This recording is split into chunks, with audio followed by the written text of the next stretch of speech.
off to such a good start at 7-1. What's been the reason you guys have started so well? Well, I think when you go from high expectations in the previous year to 3 arm injuries to start the year, expectations get lowered, certainly on the outside. Our expectations, our standards are always high.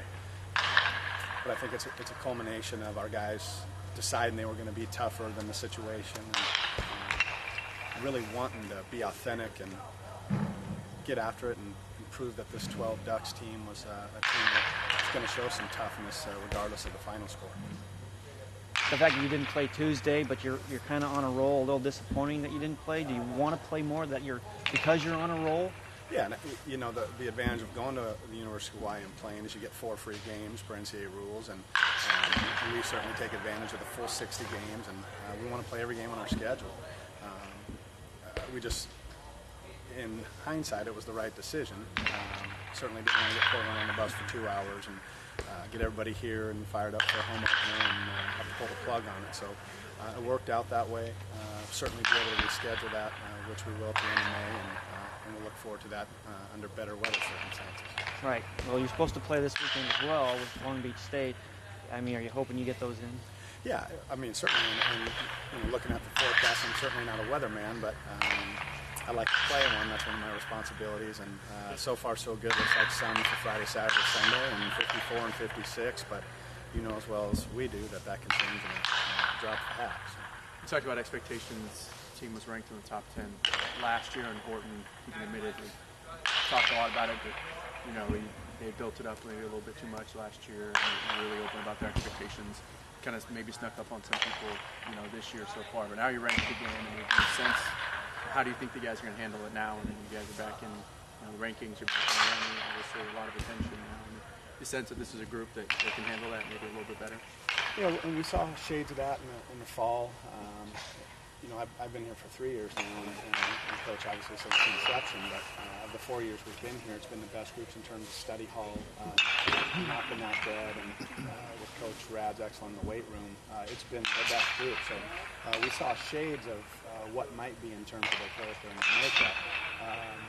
Certainly you never know what you're going to get when they say play ball on the first day, but the company line has kind of been, this is the journey in the marathon, and we're just in the first quarter of that marathon. So we're going to continue to go at it workman style and bring that lunch pail and toughness and not get too far ahead of ourselves. And I think that may have been the trap last year where we were caught forward thinking it too much. And in baseball, that's hard to do when you're playing 60 games. It's not some other sports where you play twice a week or once a week. So we've kind of embraced that challenge to be tougher and get after that on a daily basis. Sort of along those same lines, what does a big, long opening road trip like that do for team chemistry and bonding? Of course, you guys obviously be together in a hotel and on the buses for so long, and the census group got a lot closer because of that? Yeah, and they were dead set on being a tight-knit group, and I think that 12-day trip solidified that. We dominated the academic side of that. We brought our academic people with us. They won that. They won the first pitch, the anthem, everything we've asked them to do or fix, anything that's been an issue, we've asked them to fix, and they've been up to the task. So, certainly when you start off 7-1 on a 12-day road trip, that lends itself to some confidence, and I think our guys believe, and ultimately that's in this game, a game built on failures, vital that you believe, and I think they did. Similarly, some tight games, especially the last one, I guess, against Vanderbilt. I know tight games is something you guys struggled in last game. Coach Horton keeps pounding on that. How important is it to get a couple of those wins in tight games early on this season? Yeah, and I'm going to beat that dead horse again. That's I'd be lying if I said that wasn't something we talked at length about and really worked on with our kids about. And and again, it really at the end of the day comes down to the kids. They want to do it. They're of the mindset that they're going to get it done. They're going to get it done. We got kind of backpedaled on Sunday on a couple of plays, and Vanderbilt responded with a 2-spot, and 2 innings later we turned around and punched them back with a 4-spot. And, hopefully those are signs of some resilience in our kids and toughness, and kind of a sign of things that, hey, okay, you can backpedal us, but we're going to stand up and we're going to punch back, and you better be ready for that punch. And I think we did that for the first 8 games, where when they punched at us, we punched back. And That's huge. We had a ton of 2-out RBIs, 18 or 19, something of that nature. And when you can get 2-out RBIs, those are backbreakers. So I think when you look at those things, you see a mark of a team that's got a chance. We've had some freshmen play really well early, specifically Scott Heinman, if I'm pronouncing his name. I'm not sure. He's a new guy. Did you expect him to come in, specifically him, and hit this well? I know it's only 8 games, but it's like 480 or something like that. I mean, do you expect him to have this kind of impact? Yeah, I think when you're at the University of Oregon, you're recruiting the kind of player that you expect a lot of things from, and they certainly expect a lot of things out of themselves. So he's no different than anyone else. We have high expectations for him. He's got high expectations for himself, and you can either embrace those or let the game choke you to death. And he's ultra competitive, and he works at it. He's out taking extra ground balls at every single position. He's out there taking extra batting practice reps. So his work ethic has put him in a position to have some success early. Now, being a freshman, you go through the trials and tribulations of travel and school, and you get worn down. So, it remains to be seen if he can continue that. But, his makeup sure points to that.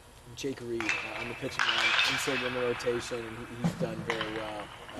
Also, I mean, can you talk about what he's been, the type of pitcher that he is, and again, do you expect him to be this effective this early in his career? Yeah, I think when you look at the guy, he's a three-pitch mix guy that's got electric stuff, 90 to 94, very athletic when you see him on there. He's very athletic. And the one kid I want to give credit to a lot is Alex Kidell. I think he's taken our pitching staff, as we call him Grandpa, and he's the old man of the staff, and he's been around. But Alex has really mentored those kids on what it means to work hard, and what it means to pound the strike zone and get after it and pitch with passion. And I think when you see Jake Reed, one of the first things you'll notice about him is his high energy, his high passion. You'll get the fist pump out of him, and he's going to compete. We're really excited about the future for him, and he's an exceptional kid. Alex was on a pitch count his first start. How did he look, against, obviously a tough opponent like Vanderbilt?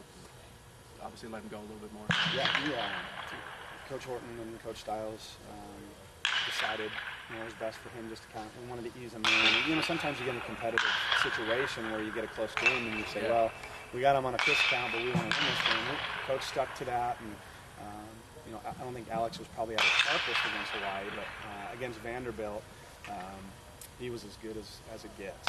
He's every bit as good as a Friday night start that Tyler Anderson would give us, and that's kind of what we expect out of Alex. And he's embraced that, and to turn down the draft to come back and get his chance to be the Friday guy. He's really exciting for us. He's one of our favorites. First road sweep for you guys since the program returned. I mean, any thought about that? Yeah, I mean, I guess it's a road sweep. Those are hard to come by. It's hard to win at the University of Hawaii, regardless of whether you're a good club, bad club, or vice versa. So for us to go 7-1 on the road, like we tell the kids, be happy, be proud. But we're back to work today. It's not, you can't get those games back whether you won them or lost them. So it's certainly better to be on the 7-1 ledger than it is the 1-7 side. So. Getting ahead to Friday really quick, Long Beach State, what kind of team are they that's coming in? Oh, they're the Dirtbags. They're going to, small game, run. They're going to throw strikes. Probably not a ton of power, but, you're going to see a little bit of a mirror of two programs. They try to do those little things like we do. So we're going to expect a hard-fought battle with Long Beach State, a traditional baseball power. Thanks, sir. Thank you. Appreciate it. Yeah, absolutely. Thank you.